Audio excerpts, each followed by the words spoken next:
अस्सलाम वालेकुम वरहमतुल्लाहि वबरकातुहू।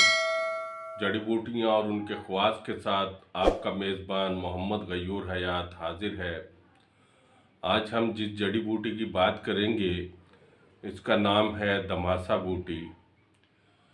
इसको सच्ची बूटी भी कहते हैं। ये एक बूटी और इसके बेशुमार फ़ायदे हैं।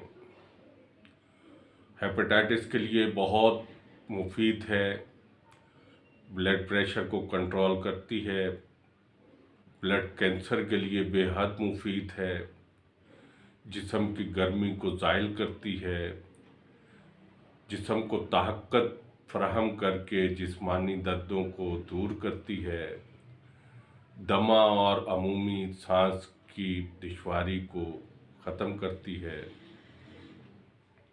ब्रेन हेमरेज, हार्ट अटैक और फालिज को रोकती है, कील महासे और छाइयों और जिल्द की बाकी तमाम बीमारियों के लिए बेहद मुफीद है।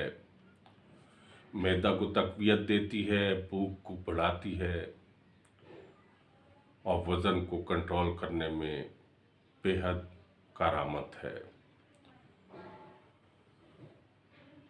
इस एक जड़ी बूटी के इतने फ़ायदे हैं कि यहाँ पर हम आपको बता नहीं सकते।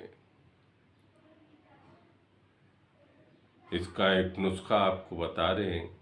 असली घी हल्का गरम कर लें 4 से 5 चम्मच, और उसके बाद चूल्हे को बंद कर लें और इस घी के अंदर दमासा बूटी, सच्ची बूटी का पाउडर मिलाएं और इस पाउडर को घी में अच्छी तरह तर कर लें। रोज़ाना 5 ग्राम सुबह और शाम नीम गर्म पानी के साथ इस्तेमाल करें। इन तमाम की तमाम बीमारियों से इंशाअल्लाह निजात मिलेगी। इसके साथ ही अपने मेज़बान को इजाज़त दीजिए। अल्लाह हाफ़िज़।